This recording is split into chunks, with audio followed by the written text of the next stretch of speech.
പാലക്കാട്ടെ ഓണാഘോഷം പൂർത്തിയാകണമെങ്കിൽ മാതേവരെന്നും മാവേലിയെന്നുമൊക്കെ അറിയപ്പെടുന്ന രൂപങ്ങൾ കൂടി വേണമായിരുന്നു.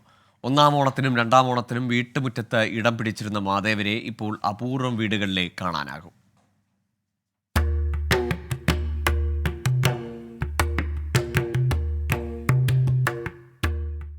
അരയുടുക്കും താഴികക്കുടവുമായി 3 മാതേവരും 4 കാവൽക്കാരും അടങ്ങിയതാണ് ഒരു സെറ്റ്.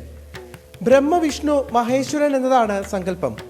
ഉത്രാടത്തിനും തിരുവോണത്തിനും വീടുകളുടെ മുറ്റത്ത് അരിമാവ് കൊണ്ട് കോലം വരച്ച് അതിൽ മാതേവരെ വെച്ച് 3 നേരം പൂജിക്കും. കളിമൺ പാത്രങ്ങളും മറ്റും ഉണ്ടാക്കുന്ന കുംഭാരന്മാരുടെ പ്രധാന വരുമാനമാണ് ഓണക്കാലത്തെ മാവേലി വിൽപ്പന. മാവേലി പറയുന്നത് സാധനം വിഷ്ണു ബ്രഹ്മാവ് ഇത്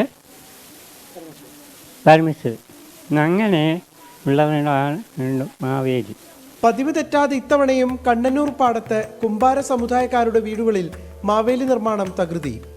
മുൻകാലങ്ങളിൽ വീടുകളിൽ തന്നെയാണ് രൂപങ്ങൾ നിർമ്മിച്ചിരുന്നതെങ്കിൽ കാലം മാറിയതോടെ ഇപ്പോഴെല്ലാം റെഡിമെയ്ഡായി മാറി. കുംഭാരന്മാരുടെ പ്രതിസന്ധി കളിമൺ ലഭ്യതക്കുറവാണ്. എവിടെ പോയി ചോദിച്ചാലും കളിമണ്ണില്ല, അത് കിട്ടാൻ പ്രയാസം. ആനുകൂല്യങ്ങളും ഞങ്ങൾക്ക് കിട്ടാറുമില്ല. എന്ത് ചെയ്തിട്ടും പണിക്കൂലിയല്ലാതെ ബാക്കി ഒന്നുമില്ല.